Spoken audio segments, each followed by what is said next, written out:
So I guess I should start with some background. Riley and I had been dating for almost 2 years, and we moved in together about 6 months ago in this cute apartment in downtown Seattle. Nothing fancy, but it was close to my job at this tech startup where I work as a project manager. Riley was working as a barista at one of those hipster coffee shops that charges like $7 for a latte, and things were going pretty good between us. Or so I thought. The first red flag I should have noticed was how obsessed he was with Twitch. Like, we're talking hours every day watching these female streamers. At first, I didn't mind. Everyone's got their hobbies, right? I'm into true crime podcasts and reality TV, so who am I to judge? But then it started getting weird. He'd be staying up until 3 a.m. on weeknights watching these girls play games and chatting in their streams, even though he had early shifts. Then, about a month ago, I was checking my bank account online, adulting, am I right, and noticed something strange. There were multiple charges from Twitch totaling almost $1,500. At first, I thought my card had been hacked or something. I immediately called the bank in full panic mode, but they confirmed the charges were legitimate and had been made from our home IP address. I waited until Riley got home from work, trying to keep my cool. When he walked in, I asked him straight up if he knew anything about the Twitch charges on my account. Y'all, the look on his face said everything. He turned bright red and started getting all defensive. It's just supporting content creators I like, he said. Like that explained stealing money from my account. I was like, Riley, that's my money from my account. We don't have shared finances. Why would you think that's okay? And this fool looked me dead in the eyes and said, it's not really your business how I choose to support streamers. Not my business? Excuse me? I literally watched this man use my debit card without permission, drain $1,200 from my account, and then tell me it wasn't my business? I was seeing red at this point. You stole from me, I said. That's a crime, Riley. He had the audacity to roll his eyes and say I was being dramatic. According to him, since we were living together, what's mine is his, and he needed to support these streamers because they depend on subscribers, and he was building a community, whatever that means. I asked him to pay me back immediately. He said he couldn't because he didn't have the money. Red flag number 2. We'd been splitting rent 50-50, but apparently he was blowing all his extra cash on Twitch too. When I demanded to see which streamers were so important that he needed to steal, for them, he refused to show me his account. After about an hour of arguing that got us nowhere, I told him I was going to report the theft to the police if he didn't pay me back within 24 hours. He laughed, actually laughed, and said they wouldn't do anything about it because we were in a relationship. Like that makes theft okay?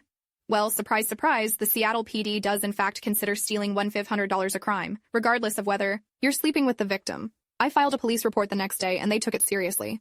They asked for all the transaction records, and I had plenty of evidence that Riley had used my card without permission. 3 days later, Riley was arrested at work. Talk about karma. His manager called me because I was his emergency contact, and I had to explain that my boyfriend was being arrested for stealing from me. Super awkward conversation. Riley called me from jail, crying and begging me to drop the charges. He said he'd lose his job. He did. He'd have a criminal record. He does. And he had nowhere to go if I kicked him out. Not my problem. I told him he should have thought about those consequences before stealing my hard-earned money. By the time he got out on bail, I'd changed the locks on our apartment and packed all his stuff into garbage bags. His parents live in Portland, so I figured he could go crash with them.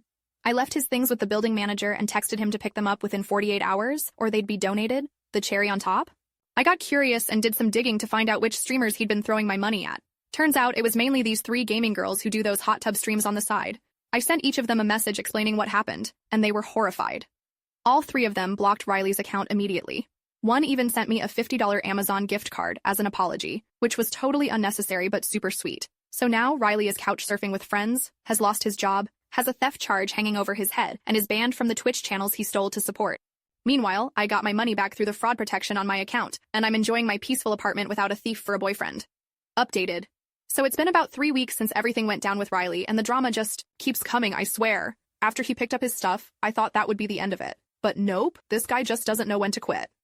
About a week after he got his things, I started getting these super weird messages from random accounts. On Instagram and Twitter, they were all saying stuff like, why would you do that to Riley? And, you're such a gold digger, and other garbage. At first, I was confused, but then my friend Amber sent me screenshots of Riley's Facebook page where he had posted this completely fabricated story about how I was controlling and abusive and had set him up to get him arrested. Y'all, I was livid. This man stole from me and then had the nerve to play victim online. Classic narcissist move. I didn't engage with his little pity party, but I did save all the screenshots for my lawyer. Oh yeah, I hired a lawyer now because the situation was getting out of hand. The court date for his theft charge was set, and my lawyer advised me to just block Riley and all his friends on everything and document any further harassment. Good advice that I followed immediately. The piece that came with blocking him everywhere was amazing. But the most interesting development happened about 2 weeks after the arrest. One of my college friends, Zoe, is a pretty successful Twitch streamer who plays a lot of Valorant and League. She's got like 50K followers, which isn't huge by Twitch standards, but still impressive. When I told her about what happened, she was like, girl, you should try streaming. You're always beating me at games anyway, and you're hilarious. I've always been a pretty serious gamer. It's how I de-stress after work, but I had never considered streaming before. But Zoe's suggestion planted a seed, and I thought, why the heck not? So I used some of the money I recovered from Riley's theft to invest in a decent streaming setup. Nothing crazy fancy, just a good webcam, microphone, and some RGB lights to make everything look cool. I set up my account, came up with a catchy username, not sharing here for privacy, sorry, and did my first stream playing Apex Legends, which I'm actually pretty good at. I was super nervous and only had like 7 viewers the whole time, most of whom were friends I'd texted to come watch. But it was actually really fun. Fast forward to last week, my 3rd stream ever. Zoe raided my channel after her stream ended, bringing over like 300 viewers all at once. I nearly fell out of my chair, lol, but I kept my cool, thanked everyone for coming, and just kept playing and being myself. By the end of that 4-hour stream, I had gained almost 100 followers and even got a few subscribers and donations. Nothing life-changing, but it felt amazing to have people actually enjoying watching me play and chat. The irony of all this is not lost on me. Riley stole my money to give to Twitch streamers, and now I'm becoming a Twitch streamer and getting donations. Talk about a plot twist, but wait, it gets better. Yesterday, Riley showed up at my apartment unannounced. I was actually setting up for an evening stream when my doorman called to say Riley was downstairs asking to come up. I told him absolutely not, but Riley insisted it was urgent. Against my better judgment, I went down to the lobby to see what was so important. Y'all, this man looked rough. Unwashed hair, bags under his eyes, wearing the same Patagonia jacket he always wore, but now it looked all dirty. Apparently, he'd been crashing on friends' couches, but had run out of friends willing to host him. His parents refused to let him move back home unless he got therapy and a job, which he wasn't willing to do. He had the audacity to ask me for $400 so he could stay at a hostel for a few weeks until he figured things out. I literally laughed in his face. Let me get this straight, I said. You stole $1,500 from me, lied about it, refused to apologize, trashed me online, and now you want me to give you $400? Are you for real right now? He started with the waterworks, saying he had hit rock bottom and had nowhere else to turn. I almost felt bad for him for like half a second. Then I remembered how he told me it was not my business when I confronted him about stealing my money. You're right about one thing, I told him. You have hit rock bottom, but that's not my problem to fix. You did this to yourself. He started getting angry then, saying I was heartless and that I owed him because we'd been together for 2 years. The security guard, who had been watching this whole interaction, stepped closer at this point, which I appreciated. I don't owe you anything, I said. In fact, according to the court, you owe me restitution for what you stole, plus my legal fees. So unless you're here to give me money, we have nothing to discuss. He called me some choice names that I won't repeat here, and the security guard asked him to leave. As he was walking out, he turned around and said, I know about your streaming channel. How does it feel to be just like the girls you got so mad at me for supporting? That's when it clicked for me. He'd been watching my streams. How creepy is that? I hadn't been using my real name, but my face was visible, and anyone who knew me could easily identify me. I felt a chill run down my spine.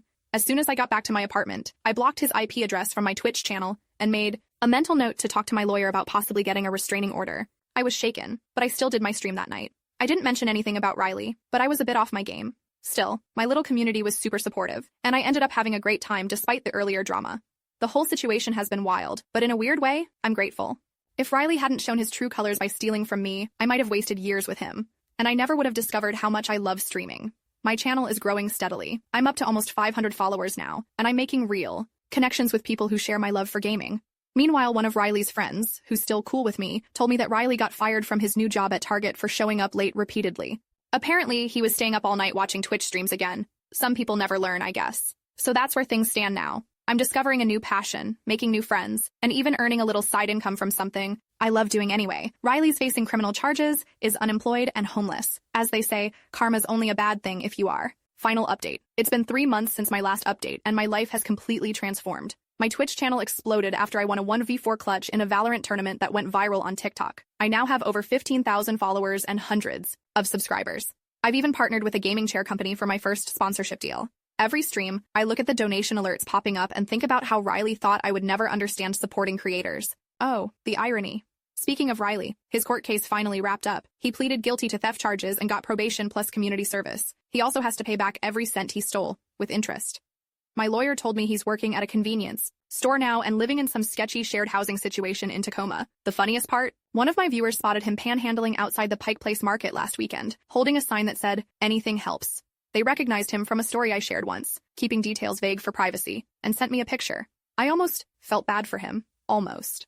Meanwhile, I've upgraded my streaming setup, moved to a nicer apartment with better internet, and I'm actually considering going full-time with content creation if my growth continues.